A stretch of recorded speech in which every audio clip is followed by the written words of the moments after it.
All right, this is good déjà vu. Welcome back, David. Thanks. Great to be here with you, Mark.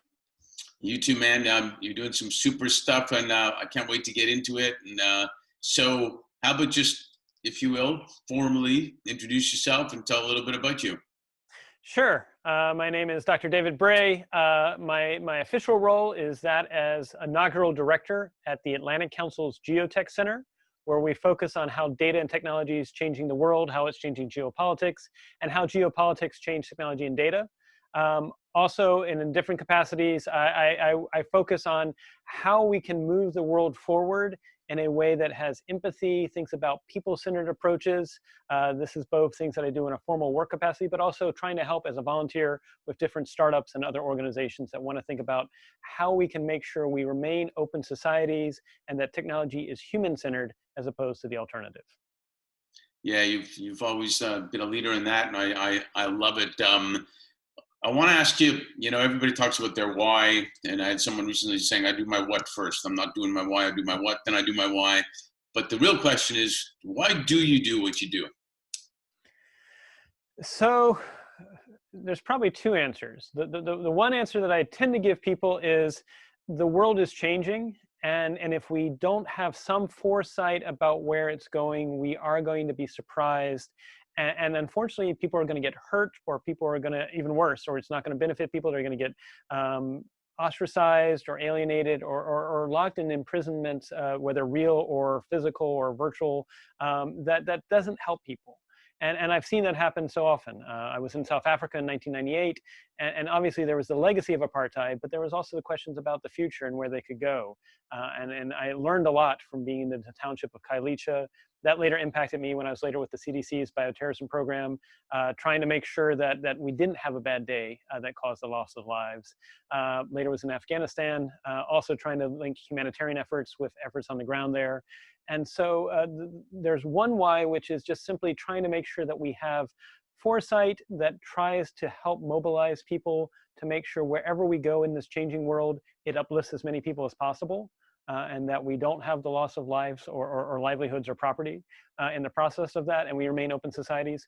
And the other reason why, I don't want to be bored. And so I look for the really hard problems, sometimes the thankless problems, sometimes the ones that people say you're crazy or you're wrong, or they're not ready to see what's out there invisible. But at least at the end of the day, I know that I'm applying my skills to where it's needed, and it's definitely a challenging topic. Yeah, it's interesting you say, they won't necessarily believe it because it's invisible. And now we're having all these arguments about such a hard task to wear a mask, right? Well, I like what you said about that. Is one of the tenets I've learned, I guess, through the School of Hard Knocks, is the most important thing I think any leader can do is to make visible that which is currently invisible to a organization, a society, a team. Mm-hmm. But at the same time, the leader needs to recognize you're probably not going to get rewarded. We have the phrase, which is, don't shoot the messenger. Well, if you need to have a strategy for when you help that organization or society process that which is currently invisible. And there are plenty of things that I think are being reminded of us in our society at the moment in terms of historical injustices, lack of inclusion, lack of diversity. But you need to recognize that whenever you make the invisible visible, there will be people that are going to shun you, they're going to push you aside, and actually try to possibly either metaphorically or physically kill you, because that's challenging their current worldviews in ways that they may not be ready for yet. Yeah, I won't get into the whole religious thing, but that's something religion's a lot of times worried about. If you find something that's going to alter blind faith, if you will, and I just find it fascinating. My mom always used to say, we're talking about sayings. My mom always used to say, if that's the worst thing that happens to you today, let me just insert there, like wearing a mask, then that's a great problem. That's the worst thing. And it just doesn't make sense to me. But it's taken decades. We've talked about this before a little bit. It's taken decades for corporate leaders to realize that it's a good idea to align with social impact. To your point about doing good things for the community. And I finally realized that not only is it good to get talent, because talent only wants to go with leaders who care, but it really is good for business. And you've been engaged in entrepreneurial business, you've been engaged in nonprofit, you've been engaged with major global issues, and for economic and social benefit, right? So you've partly answered this question, but I want to address it further. And I always think it's a little bit of a push question because you're talking about you, but how do you differentiate yourself as a leader who cares? So I think the first thing is, I think I try to put forward the idea that I don't have all the answers, but I'm willing to at least ask the interesting questions and learn from others. There's, I think, E. Cummings, who said, always a more beautiful answer that asks a more beautiful question. I think that's what we need to recognize, is that leadership, at the end of the day, it's about creating the space in which people are willing to challenge the status quo, go beyond what's currently being done. And it's a separation, because management is meeting expectations, and we need management. But if all we do is meet expectations, especially in a turbulent world, we will fall behind. And so leaderships create the safe space. I sometimes say I'm a human flak jacket and digital diplomat, but the idea that you create a space in which it's okay to question and challenge, as opposed to shutting people down and saying this is the only way, or you're wrong, or that's not right, or you failed. I often tell people the word fail really should mean first attempt at iterative learning. Because that's really what we need, is leaders that are willing to say, I don't have all the answers, but I'm willing to learn. And at the same time, I tell people I'm a nonpartisan, but that doesn't mean I'm neutral. And what do I mean by that? So I've served in different contexts, both in public service as well as in the private sector. I think we need people that are willing to put aside identifying with any one tribal group, whether it's blue or red, left or right, whatever, and say, we're willing to try and bridge. And yes, it's not to say that you're wrong if you do have partisan views, that's okay. But nonpartisan doesn't mean you don't have values. That's neutral. Neutral is if you have no values. Nonpartisan is you say you have values, here's what I stand for, and anybody, whether it's from the left or right, whatever, from different countries, different sectors, if you have those same values, then I stand with you. And if you don't, it doesn't mean I write you off, but it means that I do what President Lincoln said, which is, I do not like that person, I want to get to know them better. And so for me, I think it's just an inquisitive style of leadership, and one that's willing to be the one that's that flak jacket for others, so they can ask questions too. And we can explore and learn together as we try to figure out this changing world. Yeah, that's so right on. I think, we recommend a program called Nonflict to a lot of our clients, and it teaches, among other things, that conflict is not a bad thing. You wouldn't have any new ideas if you didn't have any conflict. So embrace it, and basically embrace it. Same thing with diversity and whatnot. And it goes back to being a little kid. They say the only person that has no bias is a baby, until we give him or her bias. And the kid will ask, like, why is the sky blue? Da-da-da-da-da, there's the answer. But why? Da-da-da, but why? And that's great, right? And that's kind of what you're talking about. And doesn't that make things more interesting if you're like that? So segue into, if you will, and if you feel like taking off your jacket and getting casual like me, go for it. I will. Happy to. Thank you. Beautiful blue shirt. You got to go blue, man. I'll even roll up my sleeves now. Go for it. This is real stuff. My grandparents, this is what I'm saying, my grandparents always used to say, I'm sure yours and others, with a Kiev accent, they'd say, as long as you have your health, that's the most important thing. Right. And then they would say, and second is education. We got all this stuff going on, speed of technology, COVID, a pandemic. We thought we had our hands full then. And then we got racial injustice, and maybe the best opportunity in our lifetime for some amazing, amazing changes. And as you can imagine, people have had a little bit of time to think what's really important, connecting and how we connect. So I want to get your opinion is super valuable in this about the future, local future, global future, in terms of awareness at work. What's our awareness at work? What's our awareness at home? How we play together. Basically, just what's going to happen with how we're all together in the future. So it kind of gets part and parcel to, if there's any common theme to what I've done over the last 25 years, it really is trying to think about how humans use technology as a tool that is not just for individual advantage. I mean, that's all well and good, or even just for nation state advantages, but really about to connect truly as to what makes us human, with empathy, and to adapt to changing world. I mean, I think as much as we have challenges with technologies, in some respects, the civilization and the societies we produce have been a result of our doing our tool making. And so I think about what's happening with COVID-19, which is, some people say, it's a great accelerant in terms of we've gone digital faster than we thought we would in the last 5 or 10 years, simply in the last few months. And that's probably true. But I think we should call into question, which is, how do we want to work? How do we want to connect? How do we want to link working at home with our families present? How do we want to work with colleagues? Do we need offices in the future, or do we need just spaces where people can gather both virtually as well as physically, and then actually be able to try and figure out where they want to go forward together? These are all questions that I think they are things we need to ask. And then we also need to be mindful of the fact that still less than, we still have about 48% of the planet that still needs the internet. We haven't done that. Information, we've had gatekeepers in the past.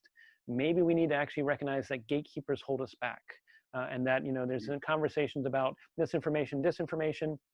In some respects, this is a problem that's come to light because we no longer have just the big three or big four networks. And so, yeah, in some respects, we could go back to the way things were, but I'm not sure that's the answer either. I think what we really need is everybody can share data, they can share truth if they choose to, but it's about sharing your data and truth, and then using what's sort of up here for all of us, which is, like you said, the education part, which is critical thinking.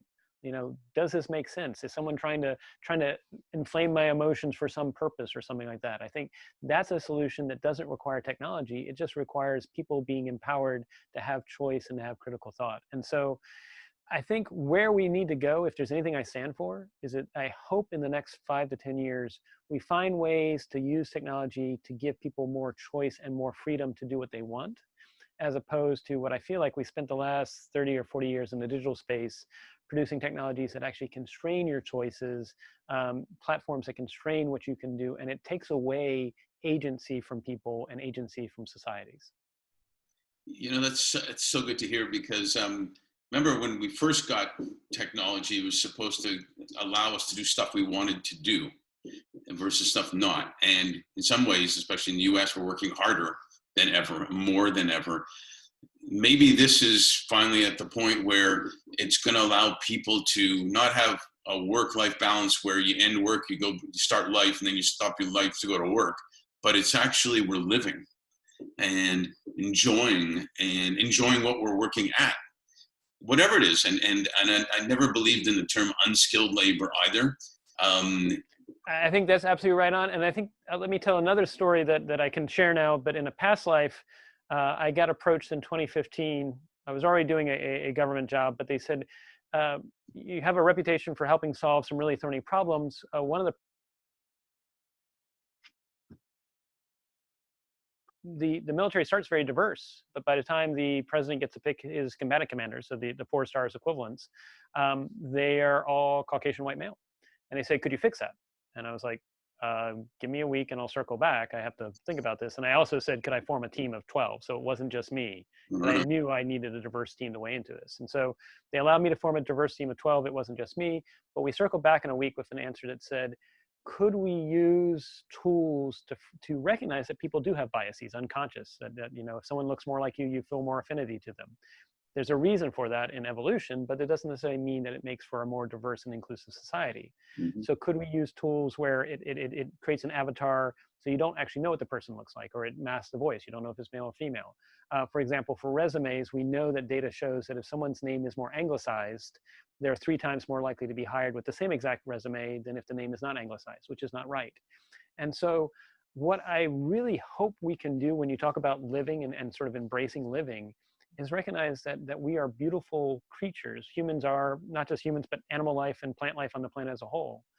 But we're also flawed in some respects. No way. No way, I know. Crazy thought there. Whoa. But could we use tools and technology to recognize the beauty that we are and amplify that, and find ways to create new ways of working, new ways of coexisting, new ways of governing that are more beautiful and move towards that ideal that we all have? I mean, we the people is that ideal, but we recognize that we the people is something we need to move forward to as more. And so that's maybe the thing that I would like to make visible that's not currently visible in society, is we have not been as intentional in our tool uses as we would want to be. And we're surprised when we're moving more to autocratic chambers of thought or autocratic ways of behaving as societies that we don't want to become. Yeah, no, that's super fascinating too. And I know at the beginning of this conversation, we were kind of, in a way, talking about, we were all connected before, but now we're actually starting to be connected more authentically with technology. We were blaming before we're connected, but it's technology, we're not really connected. Now, because we're at home or you're taking off your jacket or whatever, there seems to be an authenticity that we crave. And the one thing I always talk about, and it goes back to what my grandparents did, is this, and there's been studies on this, the thing that brings the most, fills our heart and soul the most is belonging to a community, whatever that community is. And we can use tools, like you're saying, to make that happen. How fortunate are we that we have that now? Agreed. And I think the thing is that we need to recognize is that we all want to belong. What we need to do is find ways to make the we group, the in group, because we humans consciously have an in group, be all of us as a species. And not just be all of us as a species, but be all of us as a planet, which is hard. Because historically, for most of our time as a species, 30,000 years ago, you ran into 80 people on average in your entire lifespan, and most of them were your immediate family members. Nowadays, you can meet 80 people online, if not more. And then on top of it, online, you're not even sure if 80 of the people that you met online are actually people or bots. But we need to recognize this world we've changed is dramatically different than how our brains have been shaped through natural selection pressures. And that's okay, because now we have some intentionality we can do that can say, what are the spaces we want to create, whether it's for work, whether it's for coexisting, whether it's for playing or for family, so that we try to expand that we group to overcome the initial biases and limitations that make us flawed humans to be a more perfect society together. Well, Dyson, the vacuum cleaner guy, whatnot, he's got his institute in London, and he hires engineers knowing that they have to fail. To your point before, they have to fail. And in a way, it should be the same thing with people. The more different people you meet, the more exciting it should be, basically, to include them. How do you see the current and even the upcoming, let's call them business leaders who care, playing their role in what we're talking about, in ensuring that there's a financial well-being, there's a physical well-being, and a mental well-being? All those are important now. The younger people. So what I would love to see happen with the current regime of business leaders is, I recognize, business, there is a motivation to obviously deliver on value, deliver on shareholder value, deliver on ROI. And I know there's been talk about, can we think about a double or triple bottom line in terms of society and the planet? And I think that's good. But what I would love to see is, we may very well be in a world in which things are changing so quickly that things that used to be done solely by government can't, because you don't want your government to change overnight. Everyone who says they want government to move fast, I say, okay, and what if it does something you don't want? And that's immediately when they want the brakes on. Yeah, So you don't want government to change. You don't want the tax code to be written overnight if it's not thought through. Right. So government should move at a certain pace, but industry can move faster. And so in societies that separate their industry from their government, which I think is a good thing, can industry start to take on things that used to be done by government and involve the public in a way that engenders trust and collaboration? Right. Let me give you a concrete example. We saw how Google and Apple said they wanted the help of contact tracing. They did an app, they did a proposal that would have all these different privacy protections, but then still, according to Pew, 3 out of 5 Americans still didn't trust it. And what if, instead of them doing it by themselves, the industry players said, we're going to involve community leaders, we're going to involve maybe nonprofit or a series of nonprofits, we're going to involve citizen juries so they can actually verify that, yes, the data from this is only being used for that purpose. It's being forgotten after 3 weeks. There's audits to make sure it's truly being erased and it's not being used for some other secondary purpose that you don't know about. But it's the idea that this is something where people are involved in co-production as opposed to having technology done to them. I think that would be game changing, and I think that's what industry leaders need to think about. The other thing is to think about, in this world in which maybe industry starts doing things that used to be done by government, because it's not just about creating value for that company, but it is about uplifting that community. And by uplifting that community, you uplift everybody and you actually create a better society for us all. Can we think about what is the role of what have been called think tanks, and recognizing I've joined one, to be honest, if all I do is think at a think tank, then I've failed. It's got to be action tank. What can industry do to work with these different partners to create this new way of coexisting and working together? Because I think otherwise you're going to find societies that do merge their public and their private. I mean, China does not have a distinction between their private and their public sector, and that's their choice. I'm not here to judge it, other than to say that model may outperform our current society that has these separations, because there's coordination challenges, there's a lack of trust. And so what can industry do to actually uplift, involve the public, build that trust, and then also involve thought and foresight for where we want to go together as more open societies? Yeah, and I do, we're both certainly in favor of public-private partnerships, but I think it could go way more, like you're saying. I mean, who's to say company A can come in to work with the government on the schooling process and really make it happen? Or you've seen companies donate people for a year to United Way, let's say. I mean, that's a simple example, but it's right on the money. That should happen, and it actually makes people feel great that it's happening if they're involved. And when you go back way back, where actually I was in Bali a couple of years ago, and the tour guide was telling us in their town, if someone sells a pig to someone, the community gets together to make sure it was the right price. I mean, basic, but hey, right? It works. Yeah. So, Well, I mean, I think this is the idea that these really hard problems don't fit into any one sector, and they're kind of wicked problems because they're also changing as time goes on.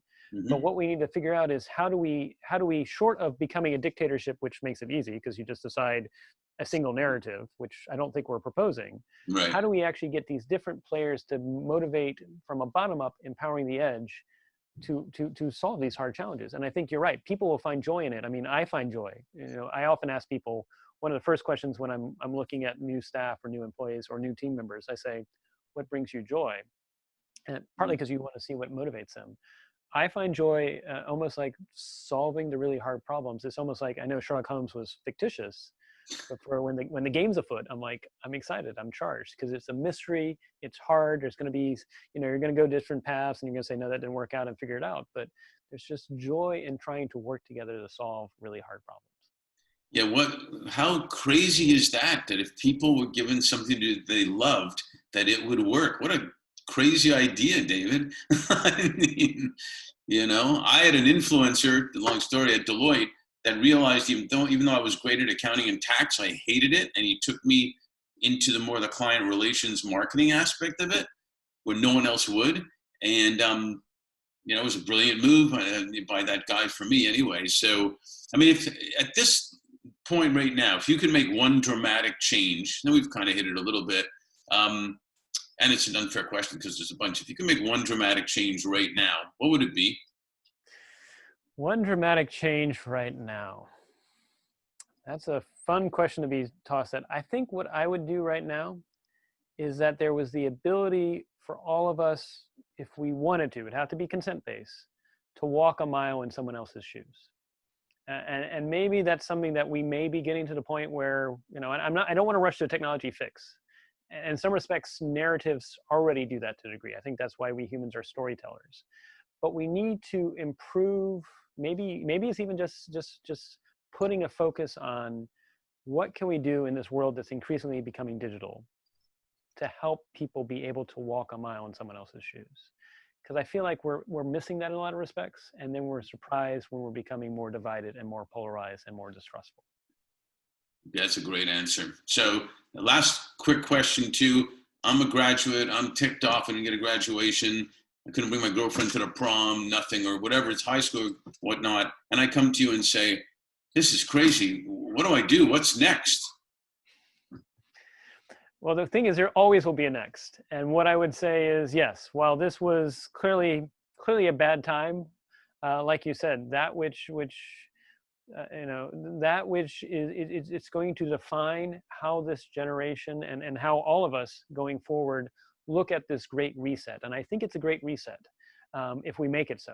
I think, you know, it's not going to be returning to normal. It's not even necessarily going to be a new normal. It is a reset in how we want to operate. And so I would say, if you're a new graduate, or if you're someone that may have lost your job because your company was impacted by COVID-19, reach out to your friends and colleagues, reach out to your colleagues and say, where can I find opportunity amidst everything that's happening? Because there is massive opportunity here. I mean, we're already seeing, for example, Home Depot and Lowe's, they have a new model where instead of you trying to navigate the store to find what you want, you show up, it's ready for you, you can pick it up.